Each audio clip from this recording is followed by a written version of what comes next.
The emergency alarm echoed through the massive council station as 12 species gathered in the great chamber. Red warning lights bathed the walls while delegates hurried to their positions around the circular table. Something had gone terribly wrong with the human negotiations. Ambassador Roth from the Valdris homeworld arrived first as always. His pale blue skin showed worry lines that deepened when he saw the chaos in the chamber. The insectoid hive queen clicked her mandibles in agitation while her warrior escorts buzzed nervously behind her towering form. Chancellor Vorn of the Therians slammed his scaly fist on the table, demanding answers from anyone who would listen. The holographic projector in the center hummed to life, showing Admiral Hayes in his simple gray uniform. The human military leader looked tired, but his eyes burned with cold determination. Behind him stretched the bridge of Earth's flagship, where dozens of officers worked at their stations. The background noise of a ship preparing for war filled the chamber. Honored Council members, Hayes began without any greeting or diplomatic courtesy. 3 years ago, we came to you in good faith, seeking membership in your galactic community. We offered our knowledge, our resources, and our friendship. We asked only that you stop the destruction of inhabited worlds for mining operations. Chancellor, Vorn interrupted with a harsh laugh. You dare lecture us about galactic law, primitive. Your species has barely left its home system while we have maintained order for 10,000 years. Hayes continued as if the Chancellor had not spoken. We showed you evidence of 17 worlds where your operations killed entire ecosystems. We provided data on 6 species that went extinct because you needed their planets for rare metals. We begged you to find other ways to gather resources that did not require genocide. The ethereal collective's representative floated forward, its energy form pulsing with ancient wisdom. Young species always struggle to understand the greater good. The needs of trillions across the galaxy outweigh the concerns of a few undeveloped worlds. This is the burden of advanced civilizations. We gave you 3 years to prove you could change, Hayes said. His voice grew harder with each word. Instead, you destroyed 4 more worlds. The latest was home to the gentlefolk who had not even discovered fire yet. You burned their forests and poisoned their oceans for lithium deposits. The Hive Queen's compound eyes reflected the chamber lights as she spoke in her clicking voice. The collective requires resources for expansion. Unintelligent species serve a purpose by providing materials for greater beings. This is natural order. Admiral Hayes touched a control on his wrist and new images appeared in the hologram. Massive human fleets stretched across dozens of star systems. Thousands of ships from tiny fighters to enormous carriers moved in perfect formation.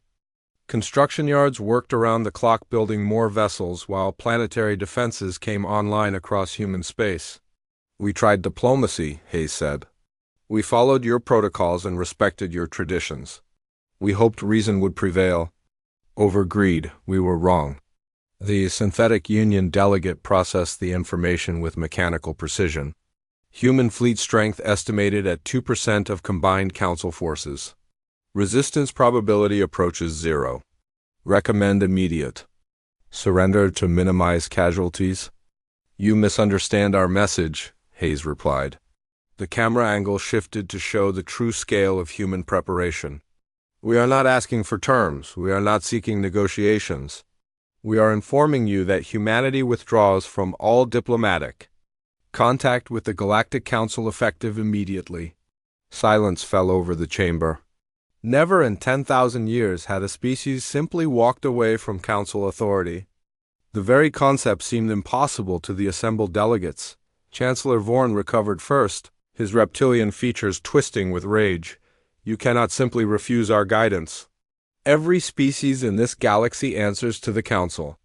We offer protection, trade, and advancement. Without us, you will remain isolated primitives forever.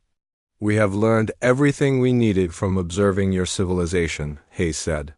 Your protection comes at the cost of moral compromise. Your trade enriches the powerful while enslaving the weak. Your advancement requires others to suffer for your benefit.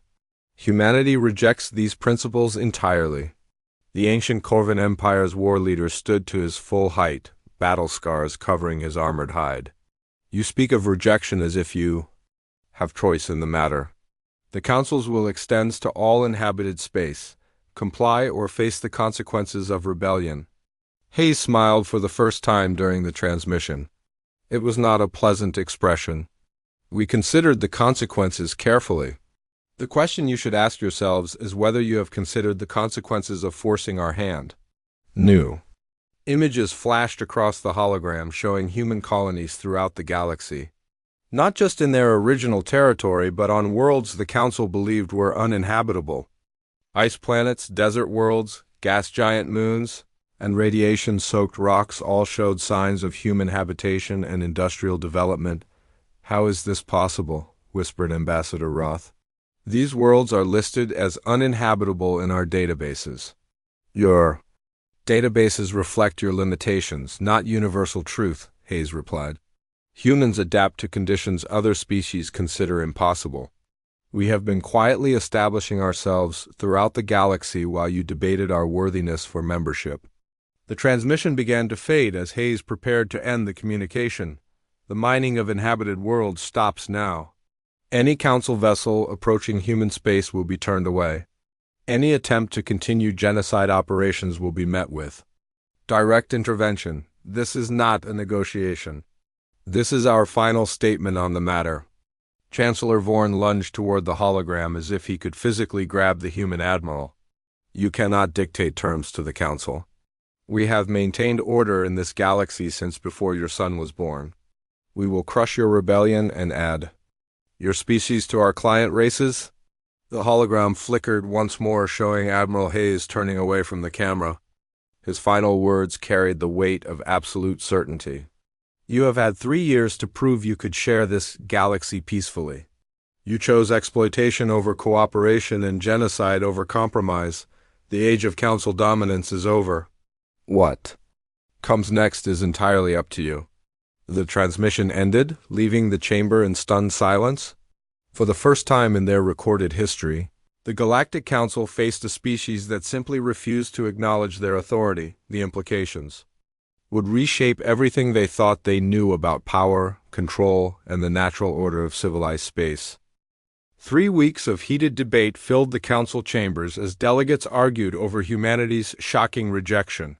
The emergency session had become a permanent occupation as species. Representatives refused to leave until they found a solution to this unprecedented crisis. Chancellor Vorn paced before the great viewing screen that showed human space as a growing red zone on the galactic map. His scaled hide gleamed under the harsh lights while his advisors whispered strategies from their positions behind his throne. The Therian Empire had never encountered a species that simply walked away from their authority, and the Chancellor's pride burned with each passing day. "Sanctions," declared the Ethereal Collective's eldest member, its energy form pulsing with ancient confidence. "Economic pressure has brought every species to heel throughout our history. Cut off their access to rare materials and advanced technologies. Within months they will beg for readmission to galactic commerce." The Synthetic Union delegate processed this suggestion through thousands of historical examples. Economic warfare shows 97% success rate against developing civilizations. Human industrial capacity limited to primitive fusion and basic automation. Projected submission timeline, 4 to 6 months maximum. Ambassador Roth shifted uncomfortably in his seat as he watched the other delegates plan humanity's downfall.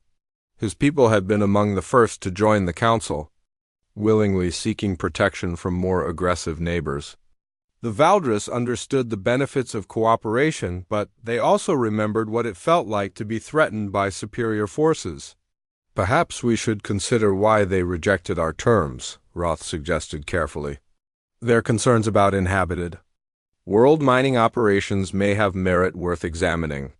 The Hive Queen's compound eyes turned toward him with mechanical precision. "Sentiment serves no purpose in resource allocation. The collective requires materials for expansion and growth. Individual preferences cannot override practical necessity." "Individual preferences?" Roth repeated. "Is that how we view the extinction of entire species now?" Chancellor Vorn slammed his fist on the table hard enough to crack the ancient stone surface. Enough philosophical debate. The humans made their choice when they rejected our guidance. Now they face the consequences of defying galactic order. The Kovan war leader stood from his battle-scarred chair, towering over the other delegates. The Empire offers its fleets for immediate military action. Show these primitives the price of rebellion before other species get similar ideas. Military action may be premature, cautioned the Nagari representative, her serpentine form coiled in thoughtful loops. Our intelligence networks report strange activities in human space. Ships moving in patterns we do not recognize. Construction. Projects that serve no obvious purpose. The Union delegate accessed its military databases instantly. Human fleet composition analyzed. Primary vessels utilize outdated propulsion systems and primitive weapon arrays. Combined Council forces. Maintain 50-1 numerical advantage. Victory probability exceeds 99%. Chancellor Vorn smiled with predatory satisfaction. Exactly what I wanted to hear. The humans think their little tantrum will convince us to abandon 10,000 years of successful governance. They will learn the difference between courage and stupidity.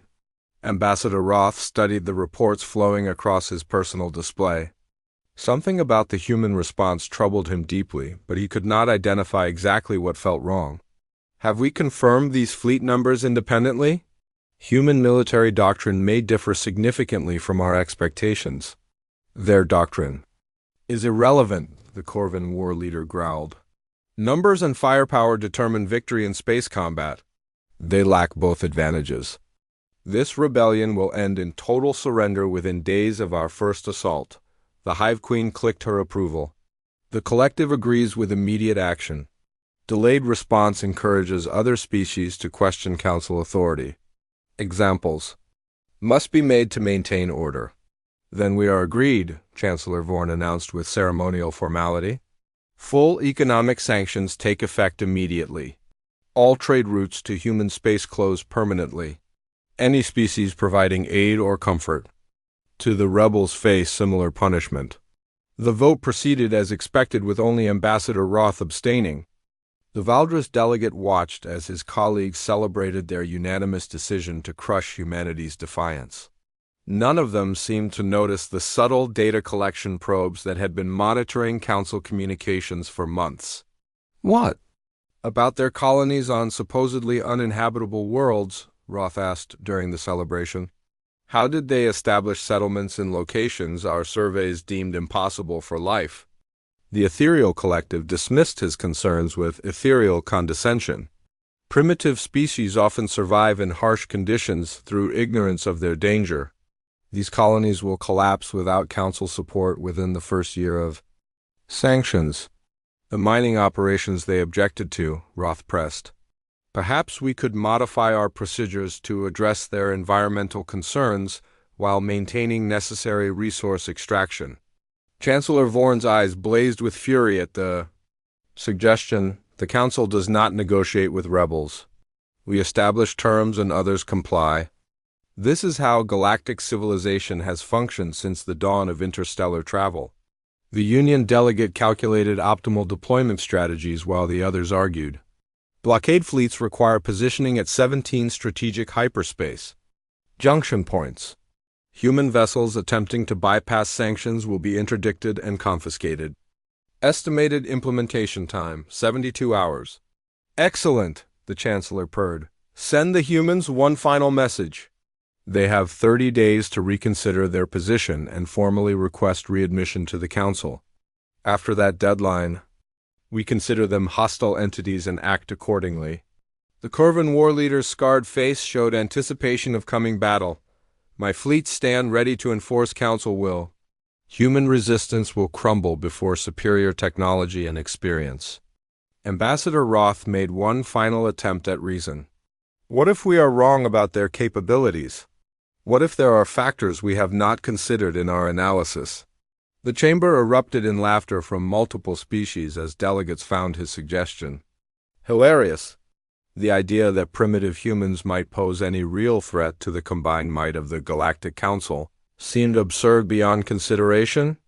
"Your caution does you credit," Chancellor Vorn said with mock sympathy. "But some lessons can only be learned through direct experience. The humans will discover that defying the Council carries a price they cannot afford to pay." The emergency session finally ended as delegates returned to their ships, confident in their superior position. None of them bothered to question why human communications had gone completely silent. They interpreted the silence as preparation for inevitable surrender rather than something far more dangerous. The 30-day deadline passed in complete silence from human space. Council blockade fleets reported perfect compliance with the sanctions as no human vessels attempted to cross the established boundaries. Trade routes that once carried human goods remained empty while communications arrays detected nothing but background radiation from their territories. Commander Torres of the Corvan battleship Iron Talon felt satisfied as he reviewed the patrol reports. His massive dreadnought led a flotilla of 12 vessels monitoring the outer rim, where human expansion had been most aggressive. The humans had clearly accepted the futility of resistance and were probably preparing their formal surrender. "Sir," his communications officer reported with confusion in her voice, "we are receiving a distress beacon from the merchant vessel Crystal Dreams. They report complete engine failure and request immediate assistance." Torres frowned at his tactical display. The Crystal Dreams was a council-registered cargo hauler carrying rare metals from the mining operations on Kepler 7. Their route should have kept them well clear of human space and any potential trouble. "Dispatch rescue shuttles," Torres ordered, "and send an escort fighter wing in case this is some kind of human trap." The rescue operation proceeded normally as Torres's people found the Crystal Dreams drifting powerless in space. Her crew of 47 beings from 6 different species floated in escape pods with their life support systems barely functioning. The ship itself showed no signs of battle damage or mechanical failure. "What happened out there?" Torres demanded. When the survivors reached his medical bay, the ship's captain, a veteran Therian trader named Koss, stared at him with empty eyes. "I do not remember. We were traveling normal hyperspace routes when everything went dark. Next thing I knew, we were floating in pods waiting for rescue."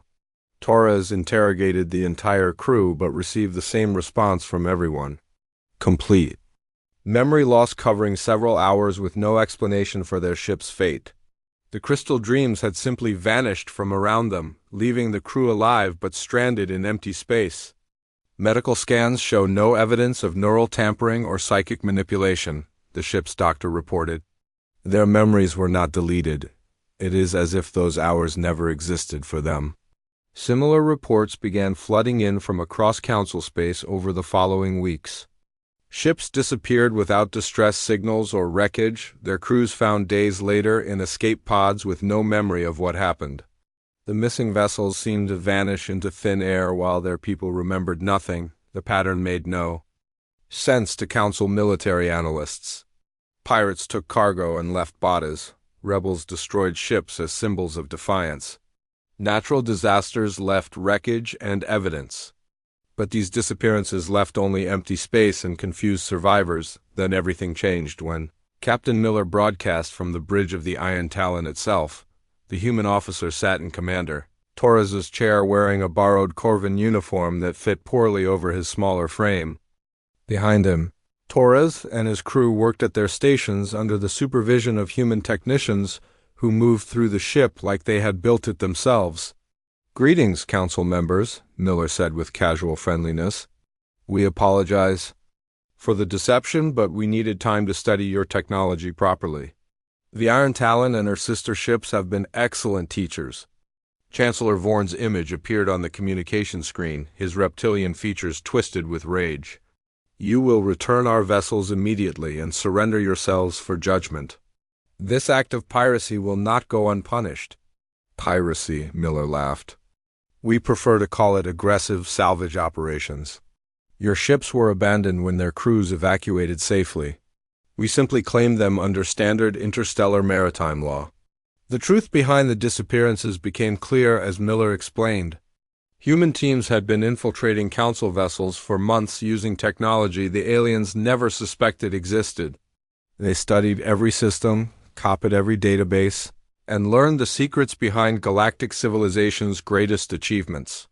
Phase technology, Miller continued, gesturing to devices his engineers had installed throughout the ship, allows selective interaction with matter at the quantum level.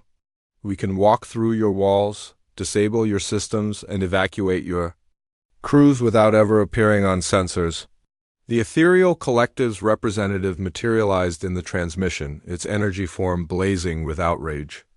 Impossible. Phase manipulation requires computational power beyond your primitive capabilities. You keep calling us primitive, Miller observed. Yet, here we sit on your most advanced battleship having learned everything about your technology. In less than a year. Perhaps your definition of primitive needs updating. Admiral Hayes appeared beside Miller, having transported aboard the Iron Talon during the conversation, while you debated sanctions and blockades we were preparing for. The reality of conflict. Every Council vessel that approached human space became a teaching opportunity. The stolen ships reappeared throughout Council territory, flying human flags and carrying human crews. The Iron Talon led a battle group of captured dreadnoughts, while smaller vessels formed patrol squadrons around strategic systems. Dozens of Council ships now served human interests with their original crews safely relocated to neutral stations. Our engineers had 3 years to study your technology during the peace talks, Hayes explained. We reverse-engineered your propulsion systems, analyzed your weapon designs, and improved upon your defensive capabilities. The student has become the teacher. Commander Torres found himself standing beside Miller, no longer a prisoner but not exactly free either. How did you bypass our security systems? Our encryption algorithms were created by the most advanced artificial intelligences in the galaxy. Miller smiled and activated a holographic display showing human computer networks. Our artificial intelligence development followed a different path than yours. While you created centralized systems for control and efficiency, we built distributed networks that think creatively and adapt constantly. The display showed human AI working through Council encryption like it was a children's puzzle. Security systems designed to resist brute force attacks crumbled before algorithms that approached problems from angles their creators never anticipated. Innovation requires freedom to fail and learn from mistakes, Hayes added. Your civilization became comfortable with its advantages and stopped pushing boundaries.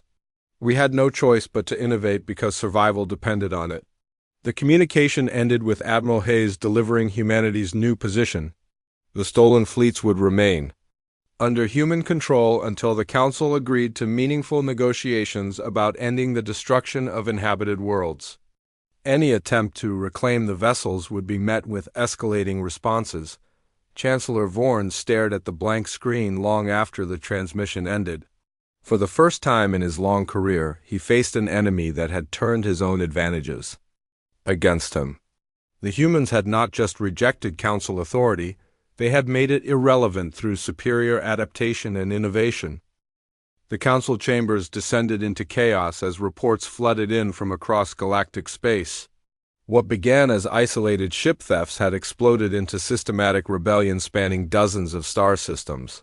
Species that had served the Council for centuries were openly defying their authority with human support. Ambassador Roth watched the crisis unfold from his position at the diplomatic table, while other delegates shouted accusations and demands for immediate military action. The screens around the chamber showed real-time updates from conflict zones, where the established order was crumbling faster than anyone had believed possible. The Meridian Uprising has spread to 17 water worlds, reported the Union delegate.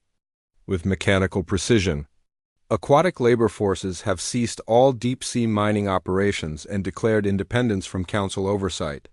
Chancellor Vorn slammed his fist on the table as more bad news arrived. How can fish people rebel against us? They have no space-capable vessels and no military technology. Human transport ships evacuated their leadership to safety while providing defensive platforms around their worlds. the delegate continued. Council enforcement fleets report significant casualties when attempting to restore order.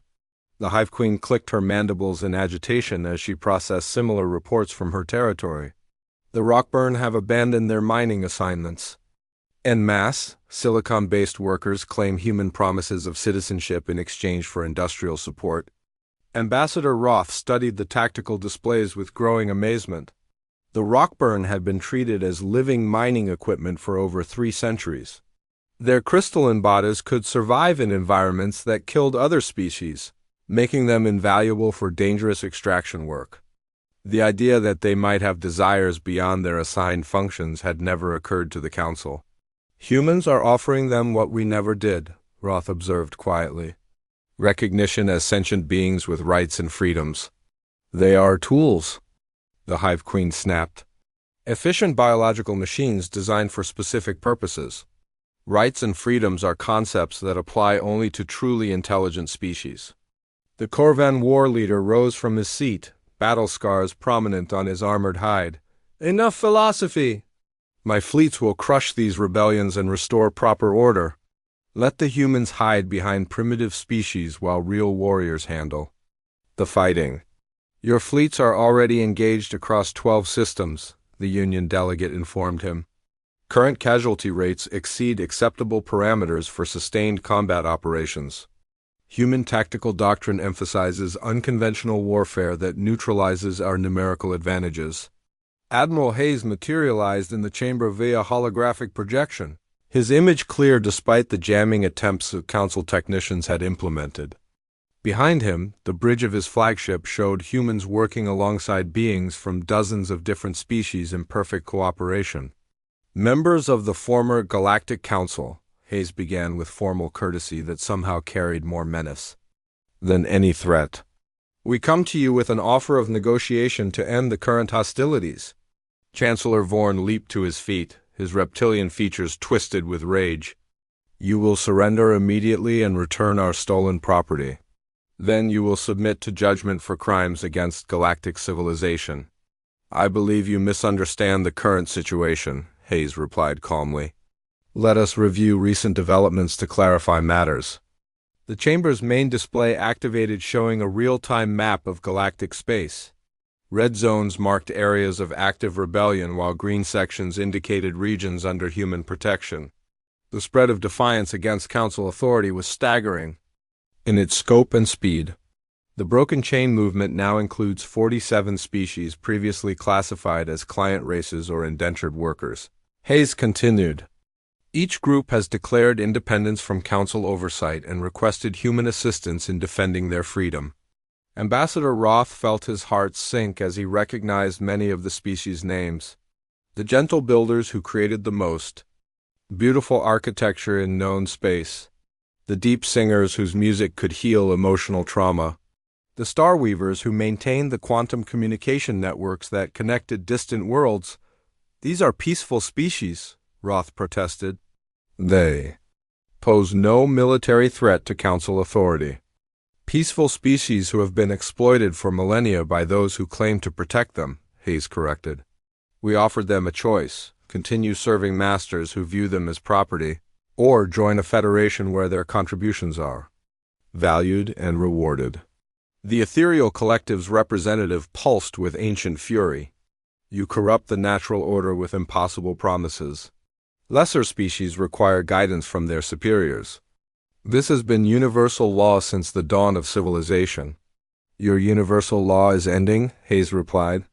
The age of exploitation disguised as protection is over. Species throughout the galaxy are discovering they can cooperate as equals rather than serve as subordinates. New images appeared showing the reality of human expansion. Cities built in harmony with local environments instead of destroying them. Industrial facilities designed to enhance rather than strip mine planetary resources. Space stations where dozens of species worked together on projects that benefited everyone involved. The Corvan war leader studied tactical reports with growing frustration. Our battle fleets cannot engage effectively when enemies hide among civilian populations. Human strategy deliberately mixes military and non-combatant elements. Because we do not see other species as enemies or assets, Hayes explained. We see them as potential partners in building something better than what came before. Your military doctrine assumes conquest and submission. Ours emphasizes cooperation and mutual defense. The Union delegate processed thousands of engagement reports at quantum speed. Human forces demonstrate unprecedented coordination between biological and synthetic intelligences. Their artificial minds think in patterns our algorithms cannot predict or counter. Diversity of thought produces innovation, Hayes said. Homogeneous thinking produces stagnation. The Council has been stagnant for thousands of years while the galaxy suffered under your limited imagination. Chancellor Vorn activated his personal communicator to contact the Council's most powerful battle fleets. Admiral Thomas's, report your status immediately. Static filled the chamber for long moments before a human voice responded. Admiral Thomas's is safe aboard one of our medical ships, receiving treatment for injuries sustained during the Battle of Nexus Station. I am Commander Davis of the Terran Defense Force. The revelation that humans had captured the Council's most experienced military leader sent shocks through the assembled delegates. Admiral Thomas's had commanded fleets for over 2 centuries and never suffered a single defeat in his career. The Admiral sends his compliments, Commander Davis continued. He asked me to tell you that human tactical flexibility exceeded all expectations. His ships fought bravely but could not adapt quickly enough to our changing strategies. Hayes gestured to end the communication before addressing the Council directly. Your military leaders are learning what your diplomats refuse to accept. Humans do not fight the way you expect. We do not think the way you predict. We do not surrender when you believe we should. Ambassador Roth found himself speaking despite his fear of the other delegates. What do you want from us? What would it take to end this conflict? The something we asked for 3 years ago, Hayes replied. Stop destroying inhabited worlds. Stop enslaving other species. Stop pretending that might makes right. Join us in building a galactic community based on cooperation instead of domination. The transmission ended, leaving the Council in silence, broken only by the continuing stream of reports about rebellions, defections, and military defeats. For the first time in their recorded history, they faced enemies who could not be intimidated, bought, or conquered through traditional means. 6 months after humanity's refusal to negotiate, Admiral Hayes finally agreed to meet with Council representatives. But the meeting would not take place in the ancient chambers where the Council had ruled for 10,000 years. Instead, Hayes invited them to Harmony Station, a massive human-built facility in what was once the neutral zone between their territories. The former Council delegation traveled aboard a simple transport ship with minimal escort. Their grand fleets were scattered across the galaxy fighting hopeless battles against rebels they could no longer control. Chancellor Vorn sat in uncomfortable silence as he watched Harmony Station grow larger through the viewport. The structure defied everything the Council thought they knew about engineering and architecture. Organic curves blended with geometric precision while transparent sections revealed gardens and parks floating in the vacuum of space. Ships from dozens of species docked at ports designed to accommodate their unique requirements. Ambassador Roth felt his breath catch as he recognized many of the vessels. Former Council client races worked alongside human crews in obvious partnerships rather than the master-servant relationships that had defined galactic civilization for millennia. The Gentle Builders had created artistic modifications to the station's hull that served both decorative and functional purposes. This construction exceeds our most advanced orbital platforms, whispered the Union delegate as its sensors analyzed the station's design. Human engineering capabilities have surpassed projected development timelines by several centuries. The docking process proceeded smoothly despite the tension among the delegation. Human technicians worked with calm efficiency while beings from liberated species offered assistance and guidance. Everyone moved with purpose but without the desperate fear that characterized life under Council rule. Admiral Hayes waited in the station's central conference room surrounded by representatives from the Broken Chain Movement, the human leader. looked older than he had 6 months earlier, but his eyes still burned with the determination that had started this revolution. Behind him, massive windows showed the ongoing construction of additional facilities. "Welcome to Harmony Station," Hayes said with genuine warmth. "Thank you for accepting our invitation to discuss the future of galactic civilization." Chancellor Vorn struggled to maintain his composure as he faced the human who had destroyed his empire. "You requested this meeting. State your terms for ending the rebellion so we can restore proper order." "There will be no restoration of the old order," Hayes replied calmly. "The Council as you knew it no longer exists. Most of your client species have declared independence while your military forces lack the strength to enforce compliance." The Corvan war leader slammed his armored fist on the table. "Temporary setbacks do not equal defeat. The Empire has faced rebellions before and crushed them all. Your revolution will end the same way." A new voice entered the conversation as Admiral Thomases stepped into the conference room. The legendary Council military leader wore simple civilian clothing and moved with the careful steps of someone recovering from serious injuries. His presence shocked the delegation into silence. "The revolution has already succeeded," Thomases said, as he took a seat beside Hayes. "I spent 2 months aboard human medical ships while they repaired damage from our final battle. I used that time to study their tactics, their technology, and their philosophy." "You were captured, Chancellor," Vorn accused. "Whatever they did to influence your thinking can be reversed with proper medical treatment. I was defeated by superior strategy and rescued by superior compassion," Thomases corrected. "Human medics saved my life using techniques our healers declared impossible. They treated me as an honored prisoner rather than a war criminal. They showed me what civilization could become if we stopped seeing cooperation as weakness." Ambassador Roth studied the tactical displays that lined the conference room walls. The real-time map of galactic space showed human influence spreading like a benevolent infection. Green zones marked areas where former Council subjects had joined the growing Federation, while red zones indicated the shrinking territories still under traditional rule. "How did you expand so quickly?" Roth asked with professional curiosity. "Our intelligence networks reported human colonies only in systems we knew about."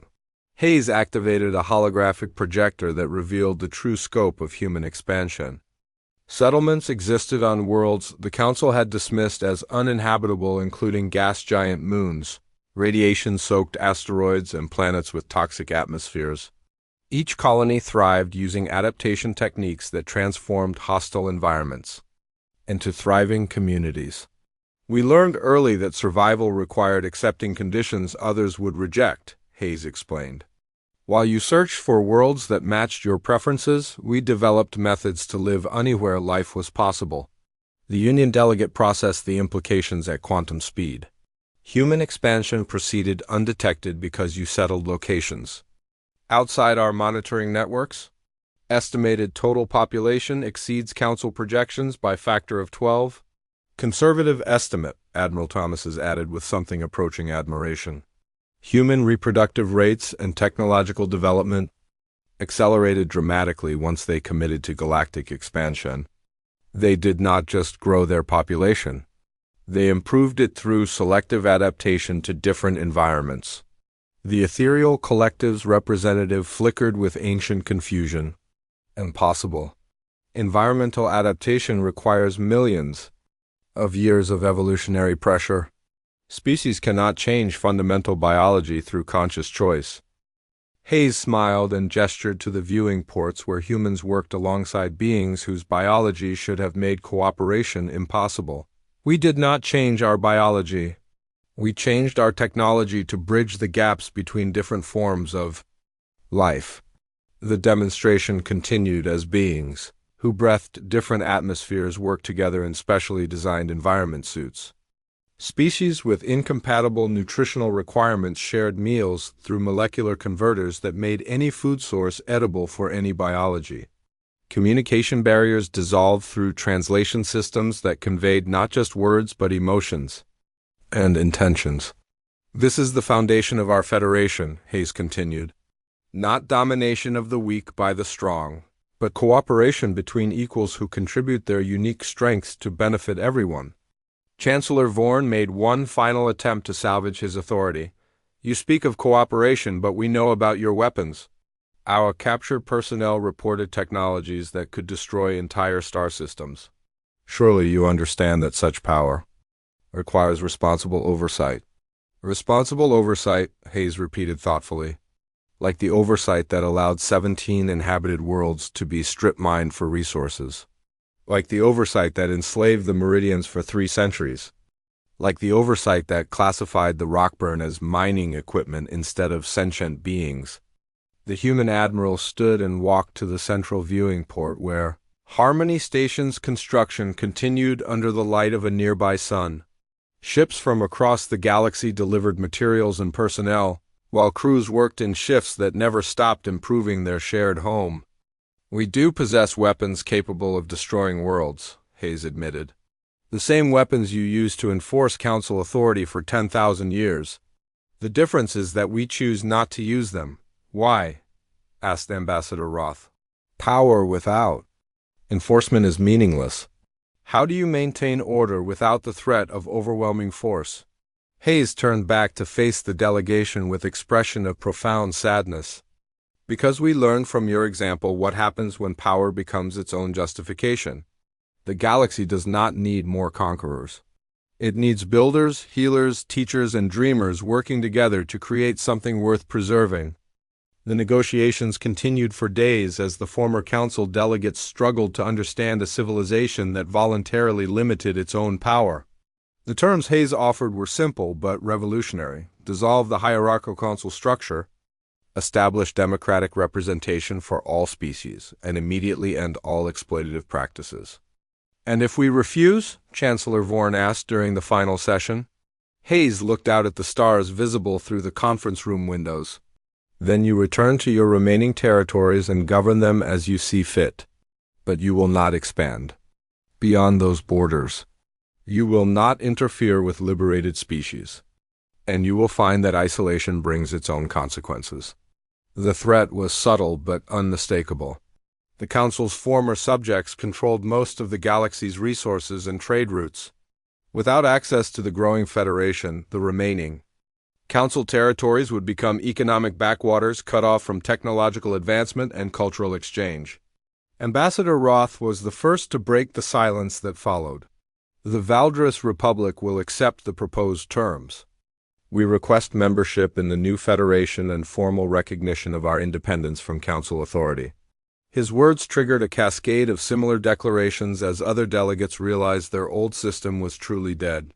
The Hive Queen clicked her agreement after calculating the mathematical impossibility of maintaining her collective without access to Federation resources. The Union delegate processed the situation and concluded that cooperation offered better long-term survival. Prospects then continued resistance. Only Chancellor Vorn and the Corvan war leader remained defiant as their former allies abandoned them. The Therian Empire and its military partner faced the choice between adaptation and extinction as their power base crumbled around them.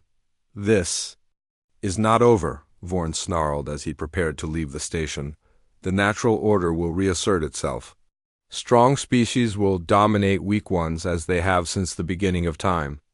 Perhaps, Hayes acknowledged, but that time is not today.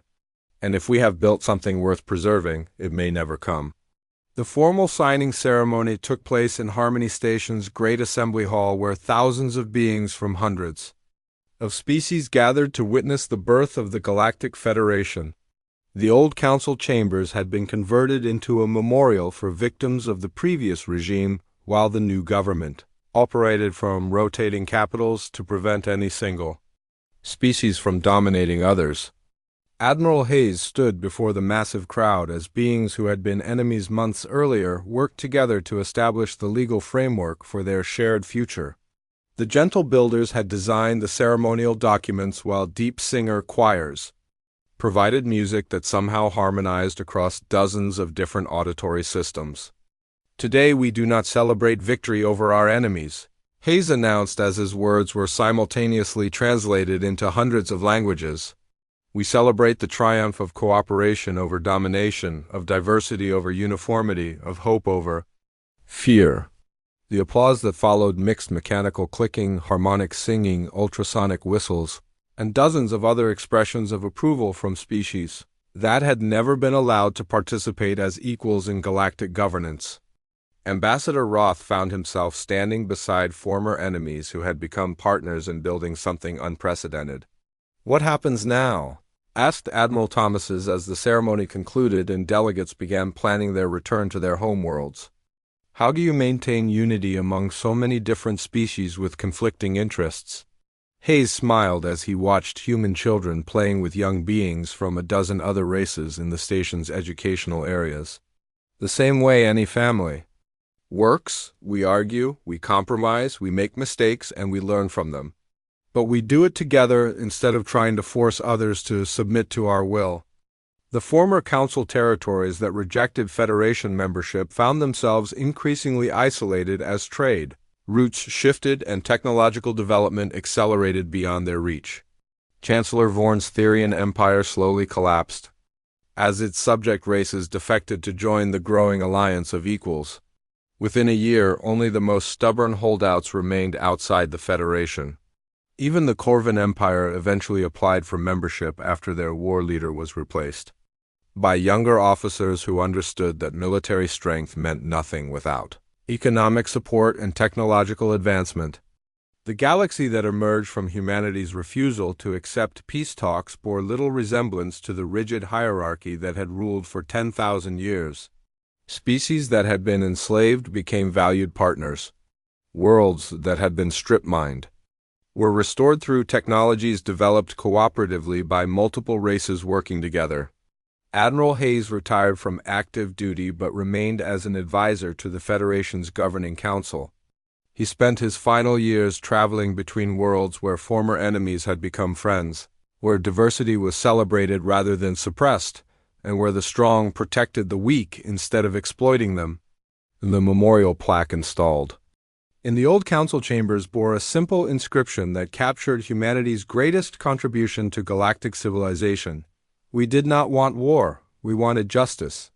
The fact that you could not tell the difference is why the old order fell.